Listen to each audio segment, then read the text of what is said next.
గిరిజన సంక్షేమ శాఖ పరిధిలో నిర్వహించబడుతున్న పాఠశాలలో పనిచేస్తున్న ఉపాధ్యాయులు విద్యార్థుల సమస్యలను పరిష్కరించాలని నిరసన కార్యక్రమం చేపట్టారు. పండిట్ పీఈటీ పోస్టులు స్కూల్ అసిస్టెంట్ గా వెంటనే ఉన్నతీకరించాలి. కాంట్రాక్ట్ రెసిడెంట్ టీచర్లను రెగ్యులరైజ్ చేయాలి. ప్రభుత్వ అధికారులు పాలకుల సమస్యలు పరిష్కారానికి చర్యలు తీసుకోకుండా విద్యపై నిర్లక్ష్యం వహిస్తుందని మండిపడ్డారు. విద్యాశాఖలో గ్రేడ్ 2 పండితులకు పీఈటీలకు పనిచేసిన టీచర్లకు 2 సంవత్సరాల క్రితమే స్కూల్ అసిస్టెంట్లుగా అప్డేట్ చేశారు. ఒకే అర్హతలుగా పని విధానం ఉన్న గిరిజన ఆశ్రమ పాఠశాలలో పనిచేస్తున్న 232 తెలుగు పండిట్, 101 ఇండిపెండెంట్, 90 పోస్టులను స్కూల్ అసిస్టెంట్లుగా ఉన్నతీకరించడంలో ప్రభుత్వం అలసత్వం వహిస్తుందన్నారు. 423 గ్రేడ్ 2 పోస్టులను వెంటనే ఉన్నతరించి పదోన్నతులు చేపట్టాలని డిమాండ్ చేశారు. కాంట్రాక్ట్ ప్రెసిడెంట్ టీచర్లను రెగ్యులర్ చేయాలి. టైం స్కేల్ వర్తింపు చేయాలి. కన్వర్టెడ్ ఆశ్రమ పాఠశాలను 10వ తరగతి వరకు అప్గ్రేడ్ చేసి అన్ని సబ్జెక్టులకు టీచర్లను నియమించాలి. ప్రత్యేక టీఆర్డీ నిర్వహించి ఉపాధ్యాయ ఖాళీలను భర్తీ చేయాలి. ఆశ్రమ పాఠశాలలో కంప్యూటర్ సైన్స్ ల్యాబ్లను నిర్మించాలి. గ్రంథాలయాలను ఏర్పాటు చేయాలని డిమాండ్ చేశారు. అన్ని జిల్లాలలో ఒకే విధమైన పర్యవేక్షణ అకాడమిక్ విధానము అమలు చేయాలి. సర్వీస్ పర్సన్లను నియమించాలి. గిరిజన సంక్షేమ శాఖ ప్రభుత్వ ప్రాథమిక పాఠశాలలను PSHM పోస్టులు మంజూరు చేయాలి. పాఠశాలలకు అన్ని రకాల గ్రాంట్లను విడుదల చేయాలని డిమాండ్ చేశారు.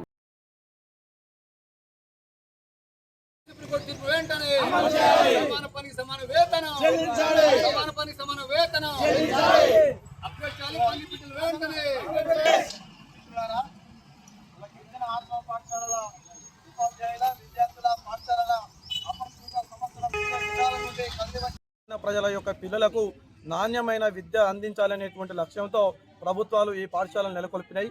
కానీ ఇవాళ గిరిజన ఆశ్రమ పాఠశాలల్లో ఉపాధ్యాయులకు సమస్యలు ఉన్నాయి, విద్యార్థులకు సమస్యలు ఉన్నాయి, ఇవాళ ఆ పాఠశాలల్లో పనిచేసేటువంటి కార్మికులకు సమస్యలు ఉన్నాయి. ఇన్ని సమస్యలను పరిష్కరించకుండా ఇవాళ ప్రభుత్వము ఈ విద్యార్థులకు ఎట్లా నాణ్యమైన విద్య అందిస్తుందో ఇవాళ ప్రభుత్వం ఆలోచించాల్సినటువంటి అవసరం ఉంది. గత 4-5 ఏళ్లుగా మేము తెలంగాణ ప్రోగ్రెసివ్ టీచర్స్ ఫెడరేషన్ ఆధ్వర్యంలో గిరిజన ఆశ్రమ పాఠశాలల యొక్క సమస్యలను ప్రభుత్వం చాలా మొదటి ప్రాధాన్యత ఇచ్చి పరిష్కరించాలని అనేక మార్లు ప్రభుత్వానికి, మంత్రులకు, సెక్రటేరియట్లో ఉన్నటువంటి అధికారులకు, ఇవాళ కార్యాలయంలో ఉన్నటువంటి కమిషనర్ గారికి ఎన్నిసార్లు లేఖలు ఇచ్చినప్పటికీ కూడా పరిష్కరించినటువంటి సందర్భంలో ఇవాళ అనివార్యంగా ఇవాళ వందలాది మంది ఉపాధ్యాయులతోటి ఈ కార్యాలయం ముందు నిరసన ప్రదర్శన తెలియజేస్తూ ఉన్నాం. 2024లో ఉన్నత పాఠశాలల్లో, అదేవిధంగా ప్రభుత్వ జిల్లా పరిషత్ ఉన్నత పాఠశాలల్లో గ్రేడ్ 2 పండిట్లుగా, పీఈటీలుగా పనిచేస్తున్నటువంటి వాళ్లకు ప్రభుత్వము స్కూల్ అసిస్టెంట్లుగా ఉన్నతీకరించింది. అదే అర్హతలు కలిగి ఉండి అదే రకమైనటువంటి పని విధానాన్ని కలిగి ఉన్నటువంటి ఉపాధ్యాయులు ఇవాళ గిరిజన ఆశ్రమ పాఠశాలలో కూడా పనిచేస్తూ ఉన్నారు. వాళ్లకు ఇప్పటి వరకు కూడా వాళ్ళని స్కూల్ అసిస్టెంట్లుగా ప్రమోషన్ ఇవ్వనటువంటి పరిస్థితి ఉంది. కాబట్టి ఇవాళ మేము ప్రధానంగా డిమాండ్ చేస్తూ ఉన్నాం. ఇవాళ ఆశ్రమ ఉన్నత పాఠశాలల్లో పనిచేస్తున్నటువంటి గ్రేడ్ 2 పండిట్, పీఈటీ పోస్టులను వెంటనే అప్గ్రేడ్ చేసి వారికి పదోన్నతులు కల్పించాల్సినటువంటి బాధ్యత ఈ రాష్ట్ర ప్రభుత్వం మీద ఉంది. ఇట్లాంటి ఉపాధ్యాయులు ఒకవైపు వాళ్ళు అన్ని అనుభవిస్తూ ఉన్న ప్రయోజనాలు, ఇదే అర్హతలు ఉన్నటువంటి వాళ్ళకేమో కనీసమైనటువంటి ఆ అవకాశాలు కల్పించకుండా ప్రభుత్వము ఇట్లా చేయడాన్ని మేము తీవ్రంగా నిరసిస్తూ ఉన్నాం. అదేవిధంగా ఇవాళ ఆశ్రమ ఉన్నత పాఠశాలల్లో మొత్తంగా ఖాళీలను భర్తీ చేసి రెగ్యులర్ పద్ధతిలో ఉపాధ్యాయులను నియమించడం ద్వారా ఆ రెగ్యులర్ ఉపాధ్యాయులు మంచి బోధనను అందించేటువంటి అవకాశం ఉంటుంది. కానీ వాళ్ళ ఆశ్రమ పాఠశాలల్లో 10 మంది ఉపాధ్యాయులు ఉంటే అందులో సగం మంది కాంట్రాక్ట్ రెసిడెన్షియల్ టీచర్లే పనిచేస్తూ ఉన్నారు. వాళ్ళు మొత్తంగా రెగ్యులర్ ఉపాధ్యాయులతో సమానంగా వాళ్ళు పనిచేస్తూ ఉన్నారు. కానీ వాళ్ళకు ఇచ్చినటువంటి వేతనాలు మాత్రం చాలా తక్కువగా ఉన్నాయి. ఆ వేతనాలు ఒక శ్రమ దోపిడిని మనము ప్రదర్శించేటువంటి పద్ధతులే కనబడుతూ ఉన్నాయి. సిఆర్టీలకు కనీసము మినిమం టైం స్కేల్ ఇవ్వాల్సినటువంటి అవసరం ఉంది. వాళ్ళకు ఉద్యోగ భద్రత కల్పించాల్సినటువంటి అవసరం ఉంది. వాళ్ళని వెంటనే రెగ్యులరైజ్ చేయాల్సినటువంటి అవసరం ఉంది. ఎందుకంటే వాళ్ళు 1-2 సంవత్సరాలు కాదు పనిచేస్తున్నది, 20 సంవత్సరాలుగా ఈ ఆశ్రమ గిరిజన పాఠశాలల్లో పనిచేస్తున్నారు. కాబట్టి వారిని ఆదుకోవాల్సినటువంటి ఆవశ్యకత ఈ ప్రభుత్వానికి ఉన్నది. వారిని ఆదుకుంటేనే వాళ్ళకు సరి అయినటువంటి వేతనాలు ఇస్తేనే వాళ్ళ విద్యార్థులకు నాణ్యమైనటువంటి విద్యను బోధించేటువంటి పరిస్థితి ఉంటుంది. ఇవాళ గిరిజన ఆశ్రమ పాఠశాలల్లో బదిలీలు లేవు, ప్రమోషన్లు లేవు. ఒకవైపు విద్యాశాఖలో బదిలీలు ఉంటాయి, ప్రమోషన్లు ఉంటాయి. ఈ గిరిజన ఆశ్రమ పాఠశాలలో మాత్రము పట్టించుకునేటువంటి నాదులు ఉండడు. కాబట్టి ఇవాళ టీపీటీఎఫ్ తరఫున మేము డిమాండ్ చేస్తూ ఉన్నాం. అనేక మంది అర్హతలు ఉండి, సీనియారిటీ ఉండి ప్రమోషన్లు పొందలేనటువంటి పరిస్థితి ఉన్నది. కాబట్టి వాళ్ళకు వెంటనే ఇవాళ హెడ్ మాస్టర్లుగా, తర్వాత స్కూల్ అసిస్టెంట్లుగా ప్రమోషన్లు కల్పించాలనేటువంటి డిమాండ్ చేస్తూ ఉన్నాం. దీనితో పాటుగా ఇవాళ పాఠశాలల్లో సైన్స్ ల్యాబులు లేవు, కంప్యూటర్ ల్యాబులు లేవు, ఇవాళ గ్రంథాలయాలు కూడా లేనటువంటి పరిస్థితి ఉంది. కాబట్టి ప్రభుత్వం వెంటనే ఇవాళ అన్ని ఆశ్రమ పాఠశాలలకు సైన్స్ ల్యాబులు, తర్వాత గ్రంథాలయాలు, కంప్యూటర్ ల్యాబ్లను కూడా వాళ్ళ సమకూర్చాల్సినటువంటి అవసరం ఉంది. వాళ్ళ గిరిజన ఉపాధ్యాయులకు కామన్ సర్వీస్ రూల్స్ను రూపొందించి ఏటీడీఏ DTDAలుగా పదోన్నతులు కల్పించాల్సినటువంటి అవసరం ఉంది. వాళ్ళ ప్రాథమిక పాఠశాలల్లో ప్రధానోపాధ్యాయుల పోస్టులు లేవు. వాళ్ళ ప్రభుత్వము ప్రతి ప్రాథమిక పాఠశాలకు ఒక PSHM పోస్టును వెంటనే మంజూరు చేసి పదోన్నతుల ద్వారా వాళ్ళను భర్తీ చేయాల్సినటువంటి అవసరం ఉంది. ప్రాథమిక పాఠశాలల్లో వాళ్ళ కనీసం చెత్తను ఊడ్చేటువంటి ఒక పరిస్థితి ఇవాళ ఈ పాఠశాలలో లేదు. అందుకే ఇవాళ TPTF తరఫున డిమాండ్ చేస్తూ ఉన్నాం. ఇవాళ మిగిలిన పాఠశాలలతో సమానంగా గిరిజన ఆశ్రమ పాఠశాలల్లో సర్వీసు పర్సన్లను నియమించి వారికి కనీసమైనటువంటి వేతనాన్ని అందించాల్సినటువంటి అవసరం ఉంది. ఇవాళ ఈ ఉద్యమం ఇవాళ ప్రారంభమైంది. ఇవాళ చాలా సంవత్సరాలు గడుస్తూ ఉన్నది. ప్రభుత్వం ఇప్పటికైనా ఎందుకు డిమాండ్ చేస్తూ ఉన్నామంటే వాళ్ళ ముఖ్యమంత్రి గారే విద్యాశాఖకు వాళ్ళ మంత్రిగా ఉన్నారు. వాళ్ళ అబ్దుల్ లక్ష్మణ్ కుమార్ గారు ఒక పేద వర్గాల నుంచి వచ్చి ఈ గిరిజన శాఖకు మంత్రిగా వ్యవహరిస్తూ ఉన్నారు. మరి మీరు తప్పనిసరిగా ఇట్లాంటి శాఖలను పట్టించుకోవాల్సినటువంటి అవసరం ఉంది. ఇవాళ మనం ఉన్నత వర్గాలుగా సేవ చేయాల్సినటువంటిది. ఇవాళ ఈ గిరిజన శాఖ వర్గాలకు మనం అత్యంత ప్రాధాన్యత ఇచ్చి సేవ చేయాల్సినటువంటి అవసరం ఉంది. ఇట్లా ఇన్ని సమస్యలు ఉన్నప్పుడు ఈ ప్రభుత్వం పట్టించుకోకపోతే ఇది ప్రజాపాలన ఎట్లా అవుతా ఉన్నది? ప్రజాపాలన అంటే ఉన్నత వర్గాల పాలన అవుతుందా, లేదా గిరిజన దళిత వర్గాలకు చేసేటువంటి పాలన అవుతుందా అనేటువంటిది వాళ్ళ ప్రభుత్వం ఆలోచించాలి. అందుకే ఈ సమస్యలను కనుక పరిష్కరించలేకపోతే భవిష్యత్తులో జరిగేటువంటి ఉద్యమాలను మరింత తీవ్రతరం చేసి వాళ్ళ బాధిత ఉపాధ్యాయులతోటి ఉద్యమాన్ని మరింత ముందుకు తీసుకువెళ్ళి ఈ సమస్యలను పరిష్కరించుకుంటామని, అంత దూరం రాకుండా ప్రభుత్వమే దీన్ని పరిష్కరించాలని TPTF తరఫున మేము డిమాండ్ చేస్తూ ఉన్నాం. గట్కేసర్ ప్రాంత ప్రజలకు శుభవార్త. 1987లో స్థాపించిన గిర్వాణి క్లినిక్ అండ్ డయాగ్నోస్టిక్ సెంటర్లో 50 రూపాయలకే చికిత్స చేస్తున్నారు. మరియు అన్ని రకాల ల్యాబ్ టెస్టులపైన 20% డిస్కౌంట్ మరియు ఫార్మసీ పైన 10% డిస్కౌంట్ ఇవ్వబడును. వామ్మో, హాస్పిటల్ అంటే భయపడుతున్నారా? భయమేమీ అక్కర్లేదు. మన గిర్వాణి క్లినిక్ గట్కేసర్లో ఉంది. మీకోసం doctor N Geethasri MBBS MD FIDM general physician diabetologist వారి చేత కేవలం 50 రూపాయలకే చికిత్స అందిస్తున్నాము. వివరాలకు సంప్రదించగలరు N దేవానంద్. Contact number 9848212397. రాష్ట్రం ఏర్పడిన తర్వాత విద్యారంగము చాలా మెరుగుపడుతుందని, పూర్వ వైభవం వస్తుందని మనం ఆశించాము. తెలంగాణ ఉద్యమంలోనే KG to PG ఉచిత విద్యకు చాలా ప్రాధాన్యత నినాదం కూడా వచ్చింది. ఇక్కడున్న ఉపాధ్యాయులందరూ కూడా ఆ ఉద్యమంలో పాల్గొన్నవాళ్ళు.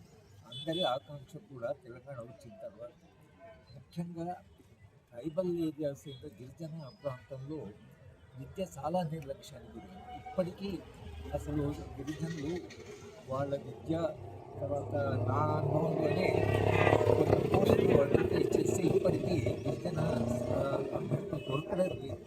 మా విశ్వవిద్యాలయం ఒకసారి గిరిజనుల పోస్టును 2-3 సార్లు అడ్వర్టైజ్ చేయాల్సి వస్తుంది. ఏమిటి అసలు ఎందుకు ఇట్లా 80 ఏళ్ళ తర్వాత గిరిజన ప్రాంతాలకు వెనక్కొట్టడం? దానికి ప్రత్యేక పాఠశాలలు పెట్టారు, దానికి కొన్ని ప్రయోగాలు చేశారు.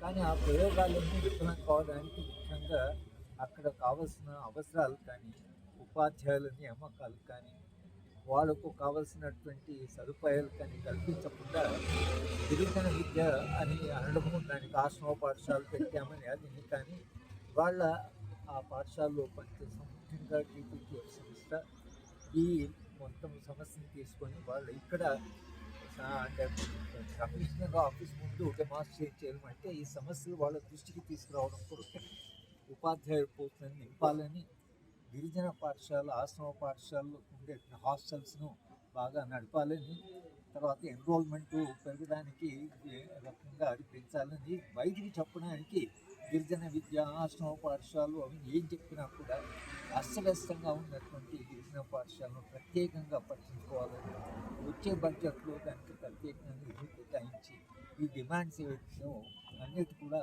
ప్రభుత్వం స్పందించి ఆ విధాన నిర్ణయంలోనే గిరిజన పాఠశాలలకి గిరిజన అమ్మాయిలకి అబ్బాయిలకి ఒక ప్రాథమికమైనటువంటి ప్రాధాన్యత ఇచ్చి విధానమే మార్చాలి. వాళ్ళ విద్యా విధానం ఎలా ఉందంటే చాలా కన్ఫ్యూజ్గా ఉంది. ఒక కమిషను వేశారు, తర్వాత కేశవరావు కమిటీ వేశారు, మళ్ళీ ఆయన కౌన్సిల్ ఫర్ హైయర్ ఎడ్యుకేషన్ ఏమో మేము మొత్తము జాతీయ విద్యా విధానాన్ని ఇంప్లిమెంట్ చేస్తామంటున్నారు. అసలు ఏమంటే విద్యా విధానము, ఇంకా ఏ డైరెక్షన్లో వెళ్తారు అనే విషయం మీద ఇప్పుడు ప్రభుత్వం స్పష్టంగా ఇవాళ రాబోయే బడ్జెట్ సమావేశంలో స్పష్టంగా తమ విద్యా విధానం ఏంటో చెప్పాలి. రెండవది, ఎవరికి ప్రాధాన్యత ఉంటుంది, ముఖ్యంగా దళితులు, తర్వాత ఆదివాసీలు ఈ దేశంలో చాలా నిర్లక్ష్యానికి గురయ్యారు కాబట్టి వాళ్ళకి చాలా ప్రాధాన్యత కల్పించి ఆ విద్యకు వీళ్ళు కావాల్సిన నిధులు పెట్టాలి. మొత్తంగా వచ్చే 2-3 ఏళ్ళలో కాంగ్రెస్ పార్టీ ఈ విద్యా విధానం, ముఖ్యంగా ట్రైబల్ సమస్యలు ఏవైతే ఉన్నాయో సమస్యను పరిష్కరణ దిశగా యుద్ధ ప్రాతిపదిక మీద చర్యలు తీసుకోవాలని మేమందరం డిమాండ్ చేస్తున్నాం. నా పేరు సిహెచ్ అనిల్ కుమార్, నేను టీపీటీఎఫ్ రాష్ట్ర అధ్యక్షుడిని. ఈరోజు ఆశ్రమ పాఠశాలలో ఉన్నటువంటి సమస్యల పరిష్కారం కోసం టీపీటీఎఫ్ 3 దశల ఉద్యమ కార్యక్రమాన్ని తీసుకోవడం జరిగింది. నవంబర్లో పాఠశాల స్థాయిలో మరియు ఫిబ్రవరిలో ఐటీడీఏ కేంద్రాల ముందు, ఇప్పుడు కమిషనరేట్ కార్యాలయం ముందు తీసుకోవాల్సినటువంటి సందర్భాన్ని ఇలా ప్రభుత్వం సృష్టించింది. వాళ్ళు ఎందుకంటే అన్ని స్థానిక సంస్థ పాఠశాలల్లో ఉన్నటువంటి పండిట్ పీఈటీ పోస్టును అప్గ్రేడ్ చేసి ఆశ్రమ పాఠశాలలో ఉన్నటువంటి పండిట్ పీఈటీ పోస్టులను అప్గ్రేడ్ చేసుకోవడము, అక్కడ కూడా కాంట్రాక్ట్ వ్యవస్థ ఇంకా కొనసాగించడము, వాళ్ళకు మినిమం టైం స్కేల్ ఇవ్వకపోవడము, ఎన్నో సంవత్సరాలుగా డిమాండ్ చేస్తూ వాళ్ళను ఉద్యోగ భద్రత కల్పించాలని డిమాండ్ చేసినప్పటికీ ఆ సమస్య పరిష్కారం కాలేదు. అలాగే ఆశ్రమ పాఠశాలలో విద్యార్థులకు కనీస సౌకర్యాలు కల్పించుకోవడం, పాఠశాలల్లో వారికి ఒక క్వాలిటీ ఫుడ్ ఇవ్వకపోవడము, క్వాలిటీ ఎడ్యుకేషన్ అందాలంటే ఒక రెగ్యులర్ టీచర్లతోని అన్ని సబ్జెక్టులకు బోధనకు ఉండేటువంటి సరిపడా రిక్రూట్మెంట్ జరగాలి. దాంట్లో రిక్రూట్మెంట్ కూడా లేదు. ఇవాళ కన్వర్టెడ్ ఆశ్రమ పాఠశాలగా మార్చింది. ఆశ్రమ పాఠశాలగా మార్చింది కానీ అక్కడ కావలసినటువంటి సదుపాయాలను కల్పించలేదు. ఇవాళ పోస్టులను రిక్రూట్ చేయకపోవడము, అట్లాగే భవిష్యత్తులో ఈ ఆశ్రమ పాఠశాలల యొక్క ఉనికికే ప్రమాదమయ్యే విధంగా ఇలా తెలంగాణ విద్యా కమిషన్ కానీ రకరకాల కమిషన్ల పేరు మీద ఇలా రెగ్యులర్ పాఠశాలలు మూసివేతకు కొనసాగింపుగానే అన్ని కమిషన్లు వస్తున్నాయి తప్ప అక్కడ క్వాలిటీ ఎడ్యుకేషన్ అందించాలని కానీ అక్కడ పోస్టులను భర్తీ చేయాలని కానీ ఏ కమిషన్ కూడా సూచించలేదు. అది దురదృష్టకరం. ఎందుకంటే ఆశ్రమ పాఠశాలల్లో మహిళా టీచర్లకు వాళ్ళకు వెటర్నరీకి సంబంధించి కూడా ప్రొసీడింగ్స్ ఇవ్వకపోవడం, వాళ్ళకు ఒక క్వాలిటీ ఫుడ్ అందించాలంటే ఇక్కడ కార్యాలయం నుంచి వాళ్ళ ఎస్ఎస్సి పిల్లలకే ఈ సందర్భంగా మేము మొన్న కలిసినప్పుడు చెప్పాం, ఎస్ఎస్సి పిల్లలకు సంబంధించి వాళ్ళకి సాయంత్రం ఇచ్చే స్నాక్స్ కూడా ఇప్పటి వరకు అందలేదు. ఆ స్నాక్స్లో కూడా చేతివాటం ప్రదర్శిస్తున్నారు. ఈ గిరిజన సంక్షేమ శాఖలో జరుగుతున్న అవినీతి పైన ప్రభుత్వం తప్పకుండా విచారణ జరపాలి. వారి పట్ల ఏ నిర్లక్ష్యంగా వివరించినా అవినీతి అధికారుల పట్ల చర్యలు తీసుకోవాలి. భవిష్యత్తులో ఏ ఆశ్రమ పాఠశాల విద్యార్థులకు ఒక నాణ్యమైనటువంటి బోధన అందాలి, వాళ్ళకు ఒక మంచి భోజన సౌకర్యం ఉండాలి, అక్కడ పనిచేసే టీచర్లు ఒక ప్రశాంతమైన వాతావరణంలో పనిచేయాలి. ఐటీడీఏ పీఓలుగా వచ్చినటువంటి ఐఏఎస్ ఆఫీసర్స్ ఏ ఆఫీసర్ వస్తే ఆ ఆఫీసర్కు తోచిన విధంగా ఒక షెడ్యూల్ ఇవ్వడము, దాన్ని అమలు చేయడం అని టీచర్లపై ఒత్తిడి తేవడం అనేది జరుగుతున్నది. వాటిని మానుకోవాలి. ఇప్పటికైనా ముఖ్యమంత్రి గారైనా కన్సర్న్ మినిస్టర్ అయినా ఈ ఉద్యోగ సంఘాలతోని టీపీటీఎఫ్గా మేము రిప్రజెంటేషన్ ఇచ్చి ఉన్నాము, అతను మాట్లాడి ఉన్నాడు, త్వరలోనే సమావేశం ఏర్పాటు చేస్తానన్నాడు. కానీ ఇప్పటి వరకు ఎలాంటి సమావేశం ఏర్పాటు చేయలేదు. అధికారులతో ఒక సమావేశం ఏర్పాటు చేసినట్టయితే ఈ సమస్యలన్నింటినీ పరిష్కారానికి ఒక చర్యగా ఉంటుంది. తప్పకుండా ఆ దిశగా ప్రభుత్వం చూపాలని, లేనట్టయితే ఉద్యమ కార్యక్రమాన్ని మరో రూపంలో తీసుకుంటామని టీపీటీఎఫ్గా మేము తెలియజేస్తాం.